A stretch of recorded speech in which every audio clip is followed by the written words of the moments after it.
Aw. You know what they say about a bad day at work? What? Bring a puppy?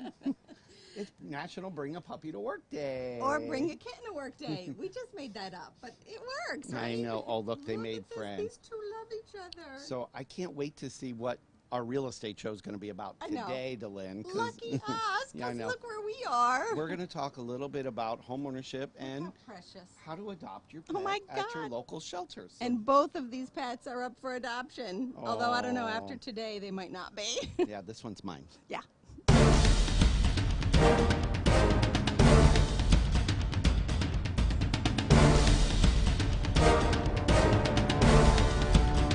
Hello, everybody. My name is Barry Horvath, and this is Moving Forward TV with your local market puppy update. And kitten update. This is Delynn Gaston. Thank you for joining us today. So today you can see we are at the SPCA in Newport Richey, and we have Barry with us. This is Barry. How cute is that? Say hello, Barry. Can Barry want to say anything? I think he's a little quiet today, Delynn. And we also have this little fluff ball who is yet to be named. But is she like the cutest little thing? She reminds me of Joanna DeLuca's April. She does look like April, doesn't she? Do you have any words to say for our fans out there? She was all talkative before. Now she's being very silent. So- Camera shy. Apparently. So we're going to talk about one of the biggest steps in homeownership. Once you buy that new home, you've gotten pre-qualified for your mortgage. You found your dream home. You're ready to move in. Guess what you're going to get? You're going to get one. You're going to get one of these furry friends right here, and you're going to bring it home. And we're going to talk about one of the options today, and visiting the local SPCA on where you can possibly adopt your next forever friend. Sounds good to me. All right, so let's take a look around, and we're going to take a tour of the SPCA right here in downtown Newport Richey. Okay, so now we have come inside at the SPCA, and we have with us Dee Ford and Justin Edwards with the SPCA, and they're going to tell us all about some good stuff. But right now, it's my turn to hold Barry. No, Yes. no, Yes, you've had him. no, But you've had him. no, You've had no, him. no. You've had him all this time. It's my turn. Come on, you. Look how cozy he is. Look, he's sleeping. And he'll be cozy in my arms too. But he loves me. He'll. I don't know that that's an option. You get to hold him all the time. All right. Here, we're going to switch. Oh, sure. You want me to do all the work, interview them. Hold that for me. Okay. That's so unfair.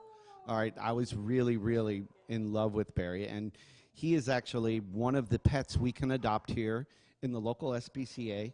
And right now we're going to ask Justin and Dee all about their shelter. So who wants to go first? Justin, you look like you're ready to just chomping at the bit. So Justin's a shelter manager here at the SPCA on Congress Street. And how does somebody go about adopting a beautiful pet like Barry? Right here, Justin. Well, typically they come in. We put all the dogs on our website, so they'll be available for viewing on our Pet Tango page, which is linked to our spcasuncoast.org website. There's a banner at the top that says Adopt. A lot of people go through that. A lot of it's word of mouth. People know we do surgeries certain days a week, either Tuesday or Wednesday. So when we open up on Wednesday, all the animals that we have spayed and neutered on Tuesday become available that next day. So a lot of people, we have influx on Wednesdays and Thursdays. So they go into the door that's right behind the camera there. That's our kennel door, and all the dogs will be in there. The longest part of the whole process is spending time with the animals. So you come in, you bring your wife, your kids, spend time with the animals. If you have other dogs, we hold that particular dog for an hour. If you say, I want to adopt Barry, but I have a little... Can you say that again? One more, slowly, clearly, so they could hear it. You want to do what? I would like to adopt Barry. All right. I just wanted to make sure you all picked up on that.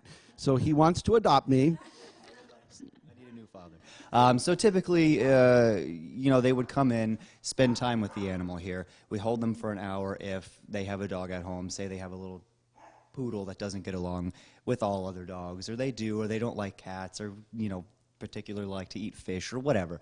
So we hold that animal for up to an hour. They go, they get their animal, they get their kids. If they have to pick their kids up from school, bring them in, we prefer that. So the whole family meets them. Their dog meets this dog. They get along. Great. That's the longest part. Then it's just a matter of we have an adoption application. If we have to call a landlord, we do it right on the spot. So you actually get like references to make sure they have a real home, and this is their forever home, I'm assuming. Yeah, we make sure, I mean, there's questions on there as far as, is this dog going to be living inside, outside, inside and outside? Does it have a doghouse? How high is your fence? Is it chain link? Is it wood? And then if they rent, we have to call the landlord or see at least a lease saying, you know, you can have up to 2 animals, but you have 1, weight restriction, breed restriction. A lot of apartments have those, so we call the apartments, we get the approval. If you own your home, you have no other dogs at home, and you're a single bachelor living off ramen and you want a pet, that's the fastest, you know, way to go about it. But we do a lot of accommodations. So you know that ramen noodles are very high in sodium and high in carbohydrates. So I really, you know, but I appreciate your reference on that. So Dee, tell us your role here at the shelter. So Justin does all the work, right? Yes, I do nothing. Oh, okay. Wait, say that again. I do everything. Justin is, of course, here from day to day. I am a board member. I'm the president of SPCA right now. And our main responsibility as the board is to raise funds and make sure that this shelter continues to survive. We have been here since 1964. We have a history, and so we definitely need money all the time. Our place right now is over 50 years old. So you can imagine there has been very little done. We do what we can with the money that we... They're all cheering for you when you said we need money. Can you hear them? Yes, you hear our dogs back there. They're saying, yay, yay, yay. Tell them some more. We need new kennels. And we do need new kennels. We need to make things comfortable for these animals who cannot help themselves. We take care of them until they get a new home, and that is our job as a board to make sure that these people, these wonderful people who work here, and believe me, this is not an easy job. So if you want to get rich, don't come here to work. If you want to show love, you come here to work. This is the place where people work because they care and want to help these animals get homes, and that will be, it's our main job. So please help us. So any little bit that you can give us, donations for things, but mostly right now we could use the funding. So thank you, and don't forget our spaghetti dinner. I think Barry's going to talk about that. Yes, we'll talk about that, the upcoming events, and we're going to talk about a lot more. We're going to take a little tour of the facility right now with Barry, right? Barry, are you still with us? Barry? All right. So Barry, clearly, he's just like me. He wants to sleep all day in a woman's arms, you know? Go figure, right? So we'll be back right after this break, and stay tuned for the tour.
Okay, we're back at a special visit today at the SPCA on Congress Street in downtown Newport Richey. My favorite day at work, I think.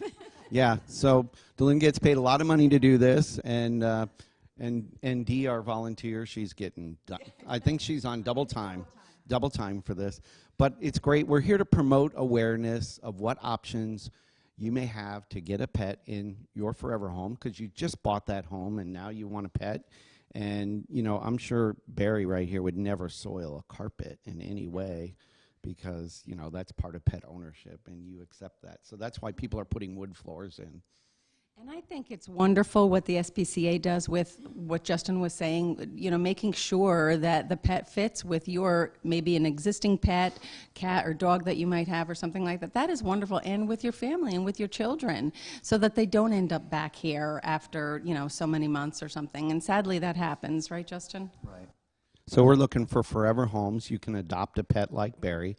But I know, you know, if you saw the clips, you know, we'll talk about that. They have some great needs right here at the SPCA Suncoast. And, you know, we got a 50-year-old building right here, and it needs some updating. And, you know, I know most of you have remodeled your home in the last 50 years, you know, if it was 50 years old. So, Justin, tell us about that area we're, you know, looking at with the sinks and so forth. What's going on back there?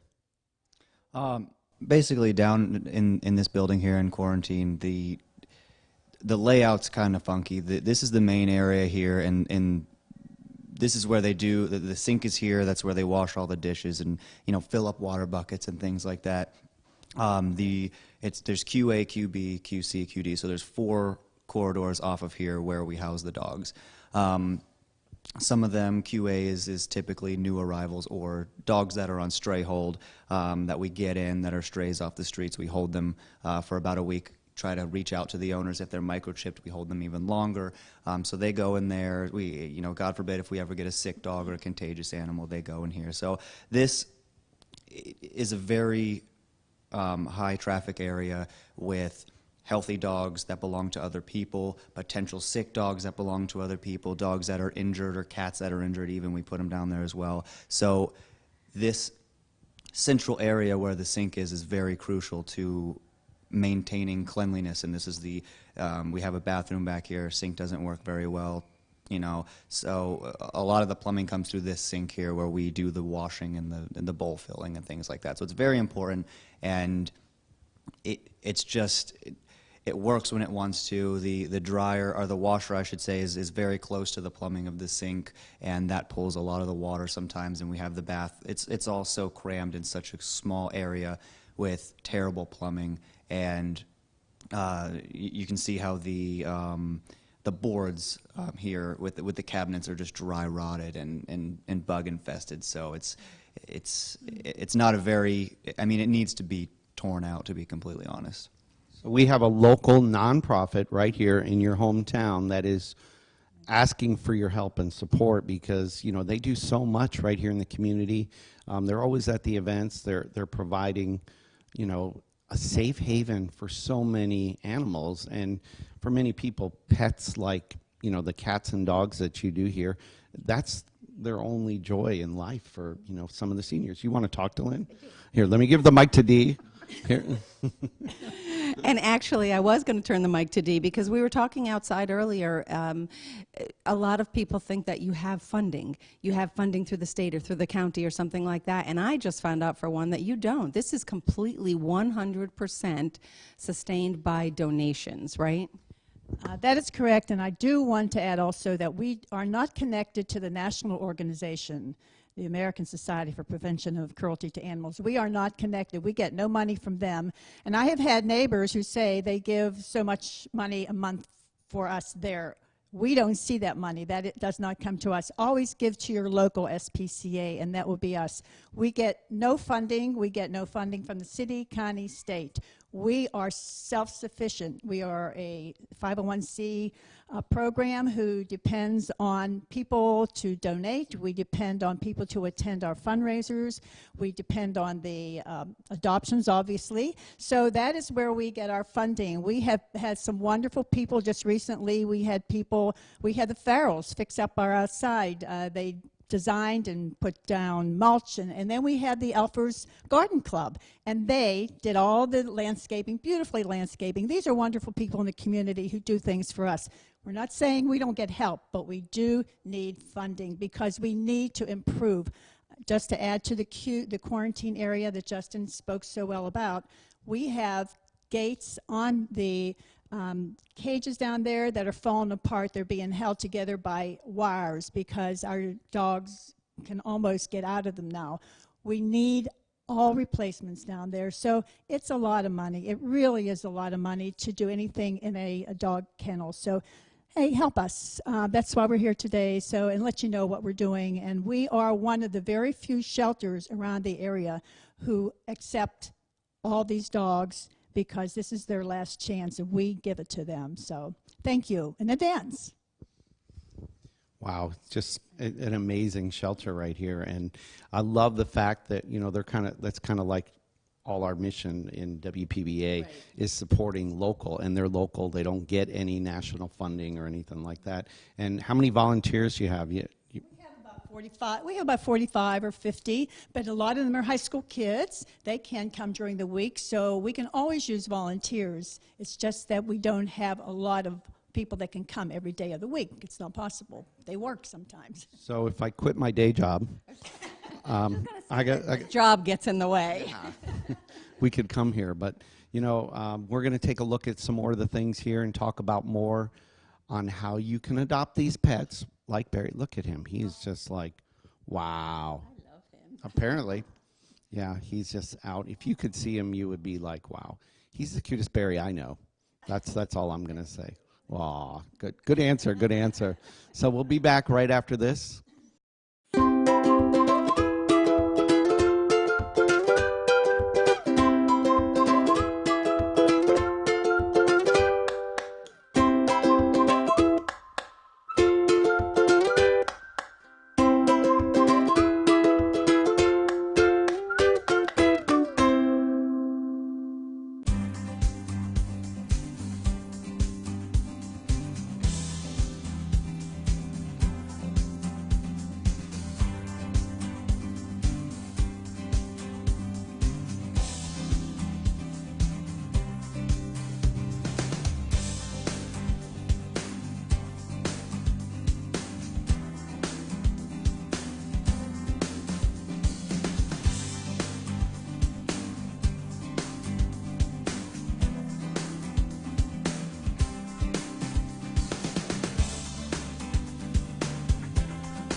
Okay, we're back live. Well, not really live, but Barry woke up. yeah, well, you woke him up. All those dogs barking right here at the SPCA in Newport Richey.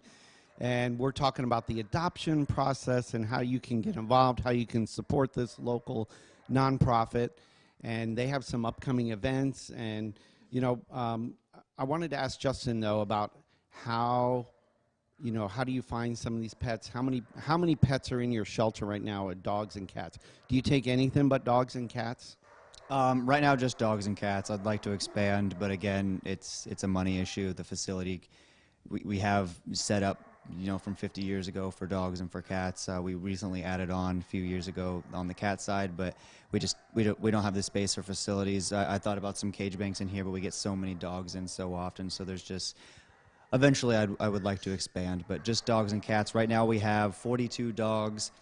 Over on the cat side, we have 98 cats on campus here and about 35 in foster homes right now. Wow, that's a lot of dogs. So, maybe if you want to, when you purchase your new home, you want that pet, this may be a cost savings for you to adopt here because it's going to be less expensive than a breeder or a local pet store. Not trying to cut your business out there, but we got a local shelter that could, use your adoption dollars and get these pets in a forever home. And they do not kill here. They actually rescue from other kill shelters. Yes, and I'm sure you all have some great different stories on how, we don't want to leave or abandon a pet. I mean, will you guys take those pets? How does that work? And Absolutely. I mean, is unfortunately some people will bring a cat that's on its last leg, and if we have the vet here, which we rarely do, I mean, we can euthanize, but we hate to do it. But we also hate to turn away an animal that's gonna, either us or die on the streets. We would love to take it in here. We've had a lot of, we actually just had one of our board members here who adopted a cat from us that was just thrown out of a car window and over our fence. So, right. Yep. So, we like to keep our doors and our kennels as open as possible so people can come in and do it the right way and fill out the paperwork and tell us about that animal so we know. But unfortunately, sometimes either space restraints or it's an aggressive dog or it bit someone. We occasionally have to turn away, and some people will just get in their cars and leave the dog here, and then we have to stress the dog out by chasing it around the parking lot and stuff. So we stress do it the right way. Come in, speak with us. We have people here who will listen to your story, and we do care about the animals. so clearly, because they wouldn't be here, doing what they do every day. So I'm sure there's a lot of hours involved caring for all these pets. And I want to mention, too, you talked about quarantine. That doesn't mean that a pet is sick because it's in quarantine. Means that you're checking it out. For surgery, they could be waiting for surgery, or they are a stray dog that we have to hold until we see if we can find the owner. So that's what we call, because we don't do any services until we know. So that does not necessarily mean they're sick, but it happens once in a blue moon. It does. I know I didn't ask you this, but you have veterinarians that come in and ever volunteer. Do they? I know you're rolling your eyes. So maybe that's a sore subject. Maybe we need some more help in that area too. So if you know any veterinarians that are willing to be giving of their time that can help out at a shelter like this, is that a need here? I needed to have that. He got me started. Give me that microphone. Absolutely. We do need veterinarians. We cannot afford to have one on staff. Some of these other shelters who get funded by the county or the state or whatever, they have a vet on staff. We do not. So people sometimes come in here and get very upset because we cannot do certain things if we don't have a veterinarian here, because it would not be legal for us to do that. So we do really need veterinarians to step up to the plate. We don't even ask them to volunteer. We just need them to help us do spade and neutering. We have a veterinarian here today who is doing some spade and neutering and taking care of some of the other issues. Fortunately, we have him, but we do not have a regular veterinarian who we can depend on every week, because they have a life too and they have other responsibilities. So if we could get a few veterinarians who are willing to step up to the plate, and again, we're not expecting freebies, but it would be nice, but because we do pay, but it's very hard to find someone, so we're glad to pay something to them because they take their time off. So that's one of the major problems that we have here, to be able to get a professional to do what we need done, because that's how we get our adoptions. Okay, so speaking of adoptions, when you guys adopt a pet, I'm just looking at your little sheet here. You do all the vaccines. They're spayed or neutered. They're microchipped. They get the flea prevention treatment, heartworm prevention, kennel cough, and parasite prevention. So that's all included in the adoption. So you don't have to leave and, go spend more money elsewhere once you get the pet home. I heard something on the radio that said the actual cost to own a dog over the life of the dog is somewhere around $27,000. And by the time you're done, I know, but Worth it. yeah, you know what? Yeah, you know what? Why it's so expensive? Because it's worth it, isn't it, Barry? Yeah. So anyway, let's talk about your upcoming event. I know you have a big one coming up right now over at the Elks Lodge. You have a spaghetti dinner. Who wants to tell us about that event? All right. So give us the 30-second version. Okay. I'm telling about this because I have been working on this. The big fundraisers are generally handled by the board of directors, because that is our main goal, to raise money for this shelter. So I feel directly responsible for that. The spaghetti dinner is coming up May 10th. It will be held at the Elks Club here, right on Congress, which is right down the street from the shelter. Our purpose is to raise funds for the shelter. That is our purpose. It is $25 a ticket. For $25, you're going to get a wonderful spaghetti dinner. You're going to have some special entertainment of some little puppies. You're going to have some special music entertainment, and I might add, it's not going to be loud and very loud so you can't talk to each other, because a lot of people like to talk to people when they're eating, and if we're loud, they said they complain. So we are going to have some special music. It's going to be a very nice event. We're going to have some silent auctions. We're going to have a 50-50, as usual, the famous 50-50. We're going to have door prizes, things that people enjoy doing at these events. It's going to be a fun evening. So please come and join us. $25 in advance, $30 at the door, and we'll all be there to meet you. So it sounds like a great night. So thank you, Justin. Thank you, Dee, for sharing your lives with us here at the shelter. Hope we can get some support for you out there, and I hope we can get some of these pets adopted out there. And Barry, thank you for joining us. Thank you. Oh my gosh, he is adorable. You can adopt a pet like this right here, and you know, let's take care of our hometown people right here at the local SPCA. And so, Delynn? So that being said, do we have any other announcements? I think that's our biggest announcement, and we're going to go with that. We appreciate everyone watching. Please get us out there. Share this on Facebook. Like it. Tweet it. Whatever. LinkedIn, Twitter, Instagram. We're on all the social media sites, so get us out to all your friends. We want to create the awareness. Thanks, everyone, for watching. We are today and every day Moving forward. Wow, they didn't even rehearse that. That was awesome. See everyone next week. Bye-bye.